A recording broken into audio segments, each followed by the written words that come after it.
La métaphysique, c'est la science des causes. Nous, on est là pour parler de la conscience. Comme disait Madame tout à l'heure, ce n'est pas parce que je sais que toute matière que je perçois est dans ma conscience et donc n'a pas de réalité objective, ce n'est pas pour ça qu'il n'existe pas en plus de la matière. On peut toujours le dire, mais ça sert à quoi? À quoi ça servirait qu'en plus? Mais une hypothèse faible.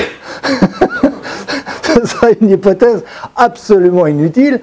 Pourquoi? Parce que de toute façon, vous ne pourrez jamais le prouver. Vous ne pourrez jamais prouver, avec votre conscience évidemment, c'est le seul outil dont vous disposez, vous ne pourrez jamais prouver l'existence de matière effective indépendante de votre conscience. C'est évidemment totalement impossible. Et de toute façon, c'est inutile. Non seulement c'est inutile, mais c'est néfaste. C'est néfaste au niveau scientifique, c'est néfaste au niveau de la connaissance. Parce que si vous voulez, pour vous rassurer, hein, en fait pour ne pas vous sentir seul, pour ne pas vous sentir perdu dans l'infini. C'est pour ça qu'on a peur, c'est parce qu'on ne veut pas être seul. Mais l'être seul, c'est pas grave, puisqu'il n'y a qu'une seule conscience, on l'a dit au début. Je dis, vous, moi, c'est pareil, il n'y a qu'une seule conscience. Et ça, vous êtes d'accord avec ça. Mais lorsqu'on vous dit, donc vous êtes seul, vous dites, ah là, je ne suis plus d'accord. Mais s'il n'y a qu'une seule conscience, vous êtes seul. Nous sommes seuls. Sans S. S-E-U-L. Nous sommes seuls. Parce qu'il n'y en a qu'un. Comment? On est lié au pas, lié des consciences, l'un à l'autre de consciences différentes. Oui, non, mais que les formes de la conscience soient toutes différentes, bien sûr. Il y a une infinité de façons d'être conscient, mais c'est toujours la conscience. Il n'y en a pas deux. Le fait de croire qu'il y a de la matière effective, non seulement empêche de comprendre cette matière, puisqu'on se prive de la possibilité d'en avoir conscience, mais aussi, ça devient un jeu tout à fait vide de sens, puisque lorsqu'on ne fait pas l'hypothèse de la matière, on peut l'expliquer. Alors, c'est-à-dire l'apparence de matière, c'est-à-dire le phénomène d'illusion, dont tous les sages, tous les grands maîtres vous ont toujours parlé, tout le monde a toujours dit tout est illusion, vous le savez très bien. Alors on ne va pas aujourd'hui dire le contraire et dire non, tout est illusion, sauf la matière. Ben non, c'est la matière qui est illusion, bien sûr. Et donc, on est... Si on s'imagine que cette matière est une réalité, on se prive de la possibilité de comprendre cette matière-là, et donc on se prive de possibilité d'avancer. Alors que, si on ne fait pas l'hypothèse de la matière, il n'y a aucune raison de faire des hypothèses, encore une fois, je vous le dis, ça se démontre aussi, hein, c'est pas une question de... Bon, je ne peux pas tout vous expliquer, tout vous dire en 2 minutes non plus, même en 2 heures. Si je ne fais pas d'hypothèse, si je ne crois pas à l'existence d'une réalité objective extérieure à la conscience, alors il me devient extrêmement simple de comprendre pourquoi j'ai la sensation ou l'illusion d'un univers qui est personnel et pourquoi il y a une infinité de façons d'avoir conscience d'un univers qui tous sont personnels. Et d'arriver donc à la conclusion certaine qu'il y a une infinité d'univers personnels et aucun univers réel objectif. Donc poser la question, qu'est-ce que l'univers, d'où vient l'univers, etc., c'est une fausse question. La question ne se pose pas. Il n'y a pas d'univers. Il y a une infinité d'illusions d'univers différentes, certes. Et cela ne s'explique que si on ne fait pas l'hypothèse de l'univers. Si on fait l'hypothèse de l'univers, c'est terminé. On a fait une hypothèse, c'est une de trop, on ne pourra rien comprendre. Mais si on ne la fait pas, alors on va comprendre. Alors si vous voulez qu'on comprenne ça, on va le faire.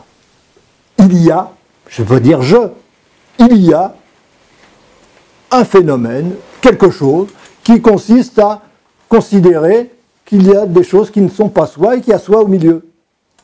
Parce que tout le monde a l'impression d'être au centre de l'univers. S'il y a quelqu'un qui n'a pas l'impression d'être au centre de l'univers, il lève la main. Vous avez l'impression d'être au centre de l'univers. Oui. Oui. Donc vous avez l'impression que, quelles que soient les dimensions, les directions, Vous êtes toujours au centre. C'est-à-dire que dans toutes les dimensions, vous ne pouvez pas dire ça s'arrête là. Ah, ici, ça s'arrête là. Mais là-bas, non, ça continue. Non, non, vous ne pouvez pas. Partout, c'est pareil, vous êtes toujours au centre.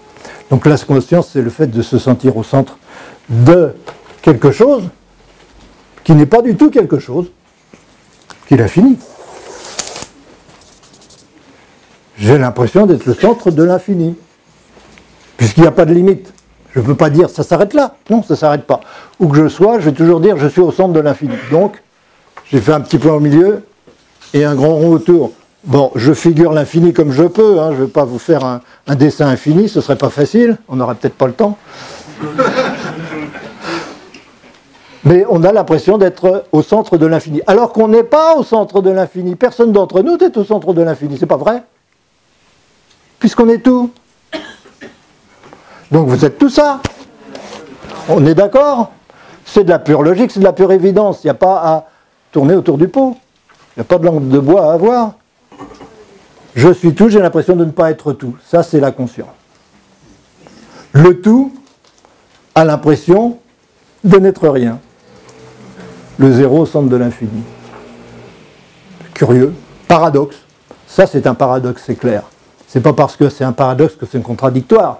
Et c'est pas parce que c'est un paradoxe qu'on ne peut pas le résoudre. Même, il n'y a pas besoin de l'avoir compris. C'est la nature, c'est vous-même. Vous êtes tout. Donc, si vous avez l'impression de ne pas être tout, ce qui est le cas de tout le monde, on a tous l'impression d'être quelqu'un et non pas tout, c'est-à-dire d'être quelque chose, on n'a pas l'impression d'être rien. Hein. Personne d'entre nous n'a l'impression d'être rien. Il faudra vraiment beaucoup, beaucoup de travail, et encore, on n'arrivera jamais à être complètement rien. Il y aura toujours un bout d'ego, il y aura toujours quelque chose. Une partie de l'infini qu'on s'approprie, en se disant ça c'est moi. Ce sont des mémoires, l'ego ce sont que des mémoires. On peut appeler ça de l'information, des choses akashiques, peu importe. On s'identifie à quelque chose. Et en s'identifiant à quelque chose, on définit l'univers auquel on ne s'identifie pas. L'infini, parce qu'il est une nécessité, exige tous les finis. Et c'est pour ça qu'il y a toutes les façons d'être conscient. Et donc tous les univers personnels. Et nous sommes chacun un de ces univers personnels qui est toujours à la recherche de son infinité et qui est donc toujours à la recherche de l'amour. L'amour, c'est le fait de vouloir devenir plus infini. J'essaye d'intégrer le monde extérieur, j'essaye d'intégrer les autres. Mes particules atomiques, il y en a une qui passe là, elle est capturée par l'autre qui est un peu plus grosse là, elle se met à tourner autour, elle voudrait bien tomber dessus, mais elle ne peut pas. Pourquoi elle ne peut pas? Parce que si elle pouvait tomber dessus, si c'était la gravitation qui régissait l'univers, ce qu'il faut, eh bien elle tomberait dessus un jour ou l'autre. Et ce n'est pas le cas. Les planètes, les étoiles ne tombent pas les unes sur les autres, elles ne tomberont jamais les unes sur les autres. Cette histoire que les trous noirs, ce sont des chutes, c'est pas du tout ça, ça n'a rien à voir. On ne veut pas rentrer dans tous ces détails, c'est pas le problème. Mais on se tourne autour parce que d'une part, on veut s'unir, mais d'autre part, on ne veut pas s'unir. Vous avez déjà remarqué ça? Mais oui, mais toute votre psychologie, toute votre vie sentimentale et autres, c'est le plus important, tout cela ne dépend que de cette dualité que vous êtes. Nous sommes cette dualité. Je veux être infini, je ne veux pas être infini. Je ne veux pas être infini, c'est-à-dire que je suis la conscience qui perpétuellement place l'infini à l'extérieur ou maintient l'infini à l'extérieur et donc se donne une impression matérielle parce que d'un côté je veux, de l'autre côté je veux pas et là où ces deux volontés se rencontrent, j'ai une impression de la particule atomique. C'est là que se trouve la matière, l'illusion de matière, l'apparence de matière dans la conscience. C'est là où je ne veux pas, où je me dis stop. Si je vais plus loin, il n'y a plus de limite. Donc je m'arrête là. Et puis un autre, il va dire stop ici. Et si je vais plus loin, ça ne va pas. Et l'autre, il va dire stop ici. Et à chaque instant, tout le monde se définit. Tout le monde se délimite à un ego et ne veut pas aller plus loin. Et donc s'incarne, se donne une incarnation physique qui lui permet de ne pas s'unir au monde. Et pourtant, il ne demande que ça. Il veut être infini. Il veut devenir infini, il veut s'unir au monde. C'est l'amour. Et on fait tout pour ça. Et on passe le temps à vouloir intégrer le monde tout en faisant tout pour ne pas s'unir au monde. C'est important pour comprendre tous les problèmes psychologiques que vous pouvez rencontrer dans votre existence, tous les problèmes relationnels que vous pouvez rencontrer dans votre existence, c'est important de comprendre cette dualité de l'être. D'un côté je veux, de l'autre côté je ne veux pas. D'un côté je veux m'unir à l'infini, et de l'autre côté, surtout pas, c'est impossible. Quand vous avez compris ça, vous ne vous posez plus de questions sur vos relations, sur plein de choses. Mais vous avez tout le temps de vous en apercevoir. Parce que ça peut bouleverser, transformer vos vies de fond en comble, ces choses-là. C'est fait pour ça d'ailleurs. La métaphysique, comme toute philosophie, c'est fait pour être heureux, c'est fait pour se résoudre ces problèmes. Sinon, ça ne sert à rien. On ne fait pas de la philosophie pour le principe ou pour faire beau, pour décorer. Non, non. On fait de la philosophie parce que on en ressent le besoin profond. J'ai besoin d'aimer, je ne sais pas pourquoi j'ai besoin d'aimer, mais je veux savoir pourquoi. Pas grave, tout le monde se définit comme une personne de toute façon. Mais si on veut comprendre les choses, c'est en ne se définissant pas comme une personne, en se définissant comme l'être. C'est-à-dire, je suis, quand je dis je suis Franck, il y a je suis, il y a Franck. Franck, c'est provisoire. Et je suis, c'est éternel. Et ce n'est pas la même chose. Il faut bien les distinguer. C'est distinguer l'ego et le soi. C'est fondamental. C'est même la base de la spiritualité. Tant qu'on fait confusion entre l'ego et le soi, il y a tous les dangers. Toutes les folies passent par la confusion entre l'ego et le soi. Mais il y a un moment où ça devient clair. Il y a l'ego et il y a le soi. Je ne suis pas l'ego, mais je joue à l'ego. Je ne peux pas faire autrement que de jouer à l'ego parce que je ne suis conscient qu'à la périphérie de mon être, c'est-à-dire là où je m'oppose à l'infini. Et je ne m'oppose à l'infini que là, au niveau de la membrane qui m'entoure. C'est ma peau, c'est mon corps, ce que je considère comme étant moi. Ça, c'est là que j'ai conscience. Et partout ailleurs, je n'ai pas conscience. Cette conscience, elle contient plein de choses, mais je ne suis pas conscient de mes mémoires, ou très peu. Je suis conscient un petit peu de ce que je contiens, de ce qui est... oui, de ce que je contiens. Mais je ne suis conscient que là où je m'oppose à quelque chose en considérant que ce n'est pas moi, bien que ce soit moi. Et donc, ça c'est ce qu'on appelle l'ego. Cette membrane qui me sépare des autres, c'est ce que j'appelle l'ego.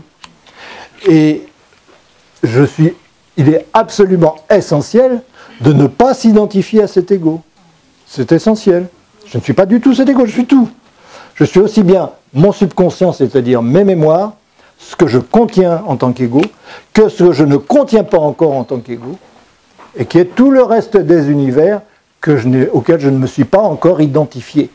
Si je veux progresser spirituellement, indispensable que je ne confonde pas ce à quoi je m'identifie, là où je m'oppose à l'infini, et ce que je suis réellement. Ce que je suis réellement contient potentiellement l'infini, a vocation à devenir infini, et n'est pas du tout la membrane qui me sépare et qui n'est que matière. Pour s'unir avec le monde extérieur, ce qui est notre vocation, notre besoin permanent, c'est beaucoup plus facile à partir de gens qui nous ressemblent ou à partir de gens qui sont notre complément, et donc qui ne nous ressemblent pas du tout. Dans les deux cas, on a tendance à trouver des atomes crochus parce qu'on est tout le temps à la recherche de l'unité. Donc comme on est tout le temps amour, on est tout le temps à la recherche de l'unité, les alter-ego, tout ça, ça facilite le travail. Mais il n'empêche que ce qu'on appelle l'amour inconditionnel, c'est ne pas du tout chercher son alter-ego. Pas du tout. Ce n'est pas non plus chercher l'amour passionné. Pas du tout. C'est, peu importe quelle est la forme de l'univers à l'extérieur, je sais que c'est moi, donc je l'aime. Donc votre niveau de résistance, c'est ça qui fait votre niveau d'amour. C'est le niveau de peur aussi, c'est la même chose. De peur de la solitude, puisque je vous ai dit depuis le début que ce qui nous retient dans la connaissance, c'est la peur de la solitude. C'est ça le problème fondamental de l'être, et c'est ça qui fait nous retenir et nous empêcher d'être des êtres éveillés. C'est essentiellement la peur de la solitude. Eh bien, vous remarquerez... Oui, parce que la peur de la solitude, c'est simplement pour le mental. Le mental interprète l'infini comme un danger par rapport à l'ego. Le mental est là pour défendre l'ego. Il le défend tant qu'il peut.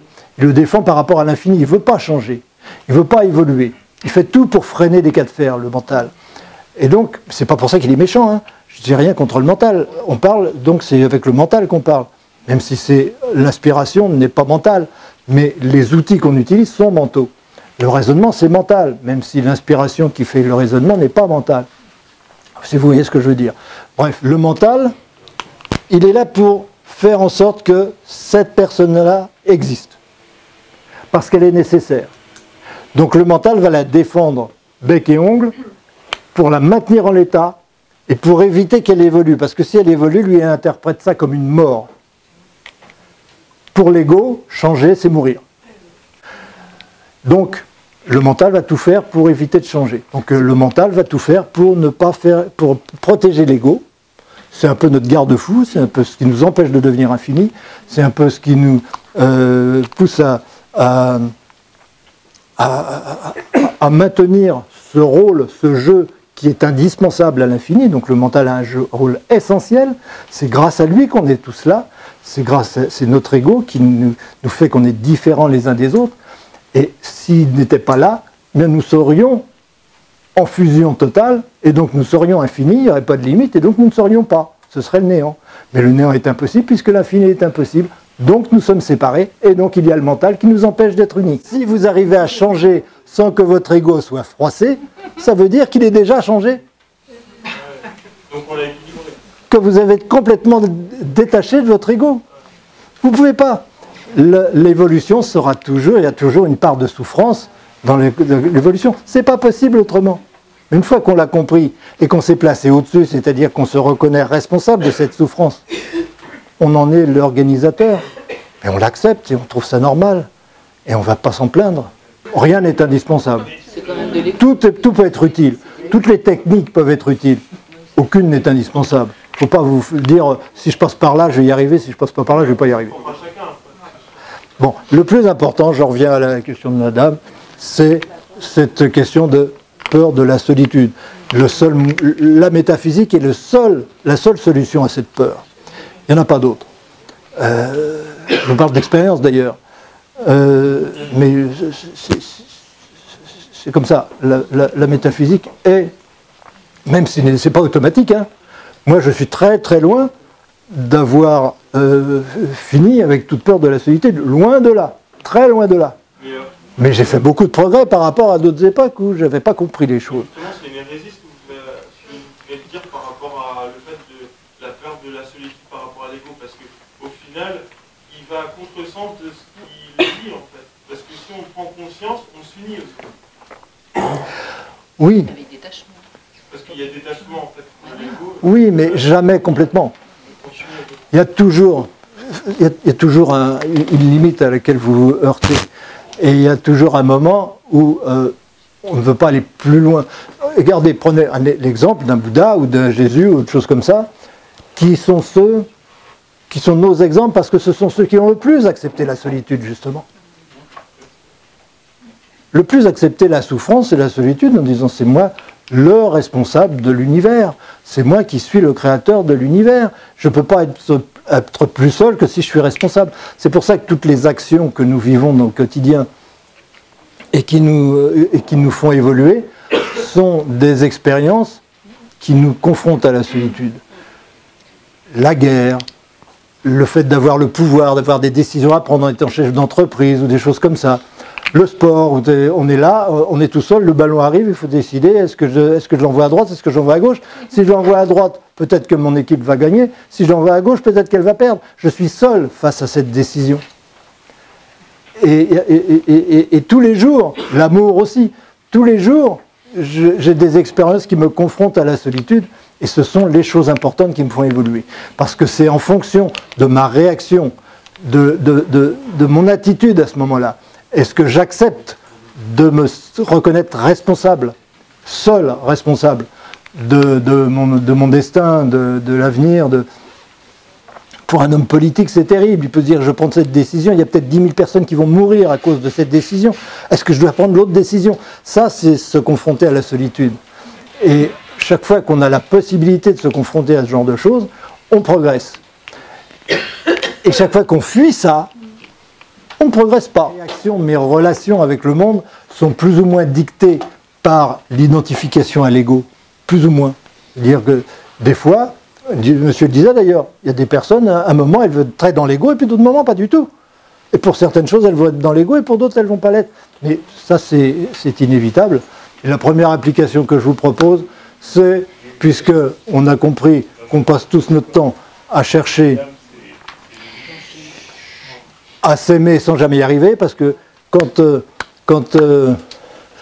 on veut s'unir à quelqu'un, on s'aperçoit que le corps, donc l'ego, c'est pas exactement la même chose, mais ça en fait partie, empêche de le réaliser. C'est pas une raison pour se dire bon, j'y arrive pas, donc je ne le ferai pas. On est là pour ça, on ne peut faire que aimer, il n'y a pas autre chose à faire, c'est une certitude, c'est une conclusion automatique, c'est extrêmement concret, extrêmement pratique, vous pouvez l'expérimenter tous les jours, lorsque vous comprendrez l'autre, vous l'aimerez plus, lorsque vous l'aimerez plus, vous vous comprendrez vous-même plus, c'est très facile à expérimenter, et c'est très facile avec ça de s'apercevoir que finalement, tout ça est extrêmement simple, l'univers est extrêmement simple, on passe son temps à courir les uns après les autres, à se tourner autour, comme les particules, comme les planètes, sans jamais réussir à faire cette grande unité. Mais petit à petit, on y va. Petit à petit, on s'en rapproche. Donc je vous invite à l'expérimenter tout de suite, c'est très facile, il suffit de mettre un bras gauche en l'air. Alors j'ai dit le bras gauche en l'air, c'est très important, parce qu'autrement vous ne savez pas par où vous attraper. Et si vous avez le bras gauche en l'air, vous êtes cœur contre cœur.